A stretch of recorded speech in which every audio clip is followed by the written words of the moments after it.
Bonjour, mon nom est Nathalie Coggia et je suis votre référente fiscalité des non-résidents sur la liste candidate aux élections des conseillers des Français de l'étranger, Ensemble pour tous les Français d'Espagne. La fiscalité des personnes comme nous, qui vivons à cheval entre deux et parfois plusieurs pays, n'est pas simple.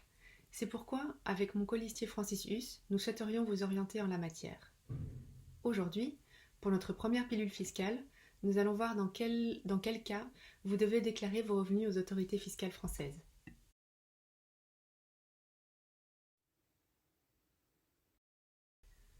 Quand devez-vous déclarer vos revenus à l'État français? La réponse est si votre résidence fiscale est située en France ou si votre résidence fiscale est située en Espagne et que vous avez des revenus de source française. Il est important de noter que, premièrement, on peut être français et avoir sa résidence fiscale en Espagne. C'est le cas en général quand on y vit. Et que, deuxièmement, c'est la résidence fiscale qui détermine de quelle manière vous serez imposé par l'État français et non votre nationalité.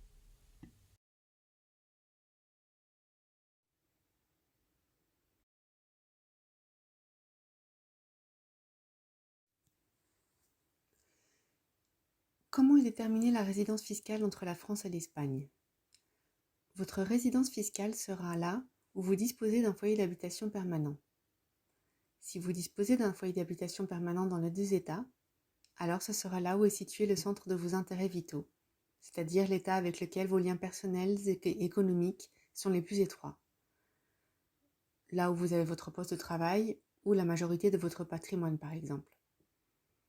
Si l'état du centre de vos intérêts vitaux ne peut pas être déterminé, ou si vous ne disposez d'un foyer d'habitation permanent dans aucun des deux États, ce sera là où est situé votre lieu de séjour habituel, là où vous séjournez plus de 183 jours par an. Si vous séjournez de façon habituelle dans les deux États, ou si vous ne séjournez de façon habituelle dans aucun d'eux, vous serez considéré comme un résident de l'État dont vous possédez la nationalité. Si vous possédez la nationalité des deux États ou d'aucun d'eux, les États tranchent la question d'un commun accord.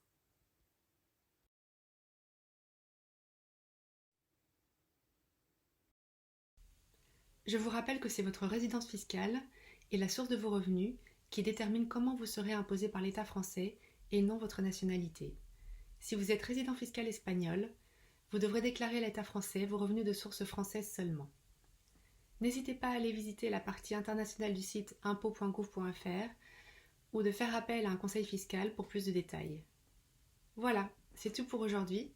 Je vous donne rendez-vous le 30 mai pour les élections et vous remercie de votre attention. À bientôt!